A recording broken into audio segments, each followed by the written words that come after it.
Então, uma história de São Miguel que eu gosto muito, que eu já contei, mas que conto outra vez, porque eu ouvi da boca da pessoa que viveu isso. Então, num congresso de exorcistas em Roma, de 2 em 2 anos, a Associação Internacional de Exorcistas organiza um congresso internacional de exorcistas, de 2 em 2 anos. E depois de 2 em 2 anos, organiza um congresso nacional, porque tem muitos exorcistas italianos. Então, tem todos os anos, mas um ano é para os italianos, no outro ano é para todos. E então, num desses congressos internacionais, foi convidado para dar um testemunho um jovem polaco. E qual era o testemunho deste jovem polaco? Um testemunho impressionante, impressionante. Ele nasceu numa família católica praticante. Na Polônia, graças a Deus, o catolicismo ainda é bastante vivido. Então, ele recebeu formação católica, pais católicos, vida normal, catequese, paróquia, tudo isso. Depois foi crescendo e, ainda novo, emigrou para o centro da Europa, concretamente para a Alemanha. E se desligou da fé. Aquela fase da adolescência é sempre uma fase conturbada. No caso dele, deu um afastar-se da fé. Não que ele perdesse a fé, que ele não cresce mais, mas deixou-se seduzir pelo mundo e festa e tudo isso. E ele trabalhava, ele tinha trabalhava com luzes de iluminação para espetáculos, para show. Essas luzes que montam, que também tem nos shows da irmã Kelly, luz azul, fumaça, luz com cores e tudo isso. Então ele trabalhava nisso, ele tinha luzes e era contratado para eventos e montava as luzes e recebia o seu cachê e desmontava as luzes e ia embora, né? Então era uma vida muito dada à festa do mundo, né? Festa bem pagã, digamos, sem Deus. Então, como eu dizia, se foi envolvendo, né? Era a vida dele e ele teve bastante sucesso profissionalmente. Então ele foi crescendo e era inteligente, digamos, e tinha já uma empresa bem lançada e tudo isso. E chegou um momento em que ele começou trabalhando para mega shows, mega eventos de milhares e milhares de gente.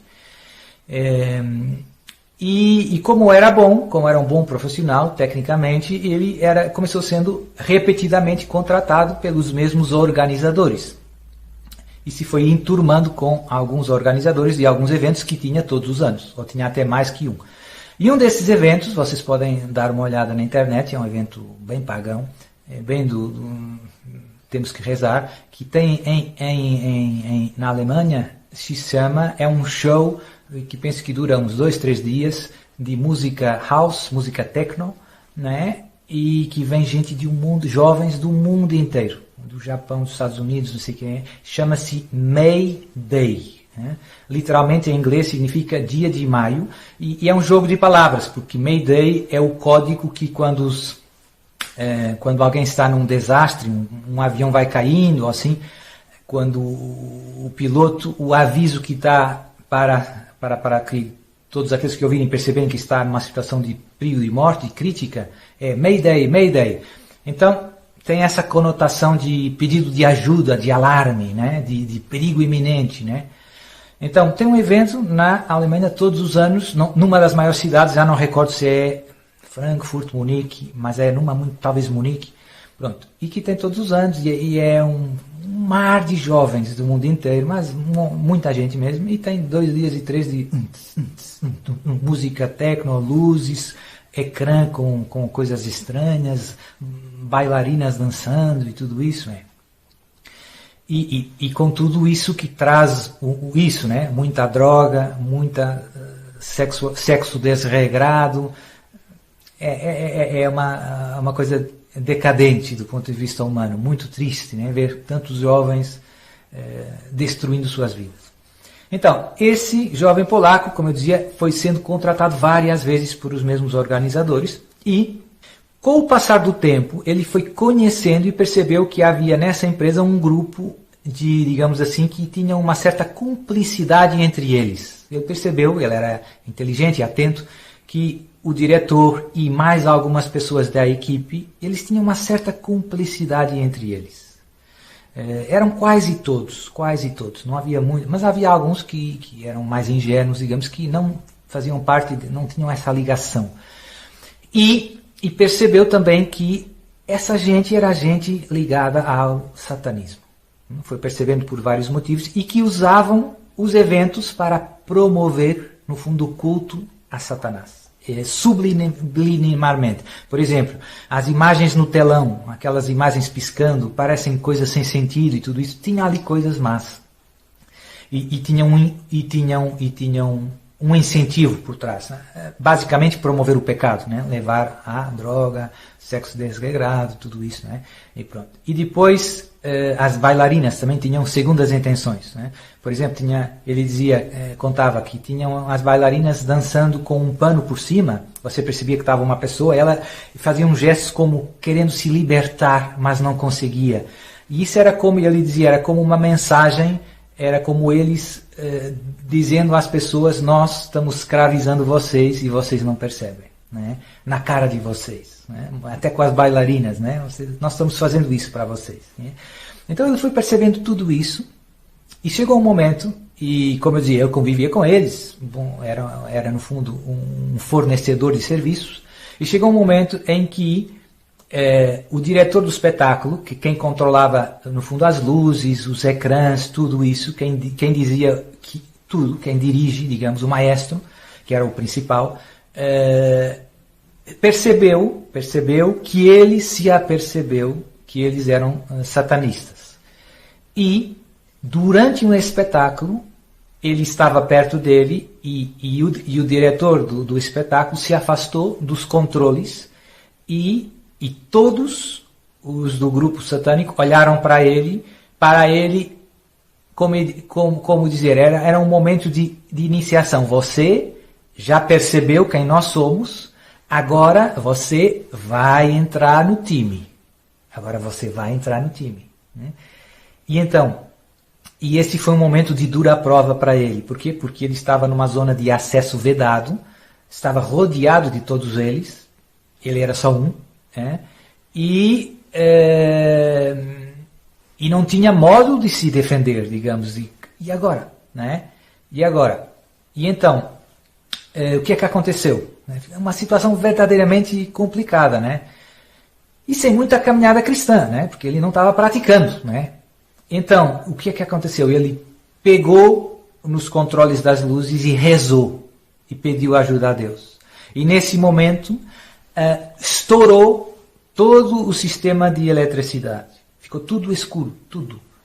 Surgiram as luzes de emergência. Né? Tem essas luzes que quando vai a outra, fica nas portas e tal. E ele começou fugindo, começou andando. E o que é que ele conta? Conta que, sem saber como, ele tinha 2 homens com ele. Um na frente, mesmo na cara dele, e outro nas costas, e eram os 2 bem fortões e bem altos. E ele nunca tinha visto eles antes. Nunca tinha visto eles antes.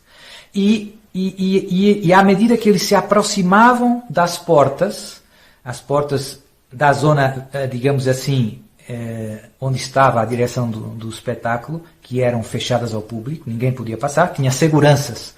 Então, ele começava se preocupando, eu vou chegar na porta, como é que vai ser, o que vou dizer para os seguranças, né?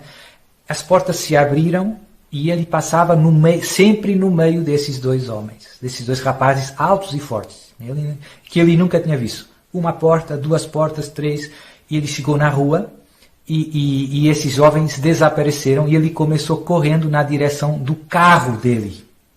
Ele tinha ido de carro. E o São Miguel Arcanjo aparece para ele nesse momento. Eu ouvi isso da boca dele. Né? São Miguel Arcanjo aparece para ele nesse momento e diz a ele para não pegar o carro dele. Não podia pegar o carro dele. E para tomar o trem. E ele pegou o trem na Alemanha e só parou na Polônia. E esse evento mudou completamente a vida dele. Ele largou os trabalhos dele, se dedicou à família, hoje é um pai de família, com filhos, e tem uma produtora de filmes católicos.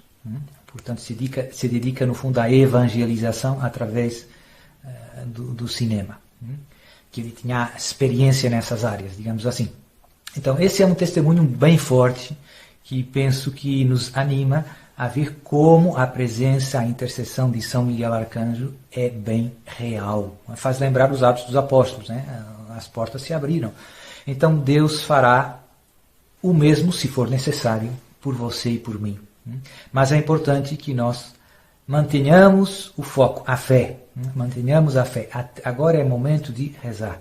Não vale a pena gastar horas e horas discutindo. Eu vejo muitas pessoas que tentam convencer os outros. Mas eu não quero ver o vídeo. E não quero... em Portugal tem aquele provérbio, o pior cego é aquele que não quer ver. Nossa Senhora fala, aparece, eu diria, pelo menos, preparando esses tempos desde 1830, Rue du Bac, em França, com a medalha milagrosa, com as 12 estrelas do Apocalipse, pisando a cabeça da serpente. E depois Lourdes, Fátima, Akita, Garavandá, e mesmo assim ninguém quer aceitar. Você pensa que você vai convencer. Se Nossa Senhora não convenceu os seus queridos, você vai conseguir sozinho? E, portanto, eu insisto muito, não vale a pena gastar muito tempo. A humanidade chegou a um nível de cegueira muito grande e os soldados do inimigo são muito bons. Então, essas mentiras que eles montaram são geniais. São geniais e foram bem planeadas. Não são amadores. E, por isso, você está lutando contra tudo que as pessoas veem na TV, mesmo estudos científicos, tem estudos científicos manipulados para dar resultados errados.